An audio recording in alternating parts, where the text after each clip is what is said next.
संयुक्त राष्ट्र महासभा में शुक्रवार को उस क्षण इतिहास के पन्नों में एक नई कहानी दर्ज हो गई जब भारत ने स्पष्ट और दृढ़ स्वर में फिलिस्तीन के समर्थन में वोट देकर ये जता दिया कि उसका झुकाव न्याय की ओर है, न कि शक्ति की ओर।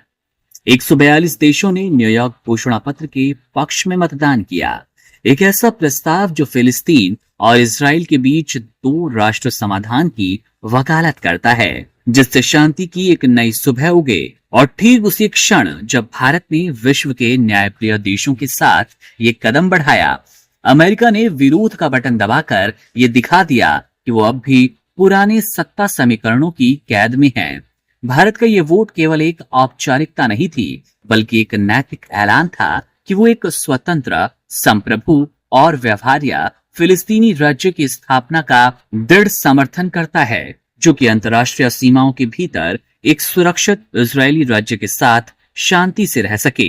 भारत ने अपने ऐतिहासिक और सिद्धांत आधारित विदेश नीति के अनुरूप एक बार फिर यह स्पष्ट किया कि वो केवल कूटनीतिक संबंधों की भाषा नहीं बोलता, बल्कि जब इंसाफ और मानवाधिकार की बात आती है तो वो पूरी दुनिया के सामने बिना झुके खड़ा होता है। भले ही इसका मतलब संयुक्त राज्य अमेरिका जैसी वैश्विक शक्तियों से अलग रास्ता अपनाना हो। अमेरिका का इस प्रस्ताव का विरोध करना और उससे भी अधिक फिलिस्तीनी प्रतिनिधियों को वीजा देने से इनकार करना उस लोकतांत्रिक आदर्श की विडंबना है जिसकी दुहाई वो अक्सर देता नजर आता है। फ्रांसीसी राष्ट्रपति इमैनुअल मैक्रों की प्रतिक्रिया ने इस विरोध को और अधिक तीव्र बना दिया जब उन्होंने सार्वजनिक रूप से इस अमेरिकी कदम को अस्वीकार्य करार दिया और फिलिस्तीनी भागीदारी की अनिवार्यता पर जोर दिया। उन्होंने ये घोषणा की कि फ्रांस और सऊदी अरब 22 सितंबर को न्यूयॉर्क में दो राष्ट्र समाधान पर एक उच्च स्तरीय सम्मेलन की सह अध्यक्षता करेंगे और इसी में एक नई कूटनीतिक धुरी उभरती दिख रही है, जहां भारत, फ्रांस, सऊदी अरब और अन्य देश मिलकर एक नई वैश्विक नैतिकता की नींव रख रहे हैं, जो शक्ति नहीं बल्कि न्याय पर आधारित है।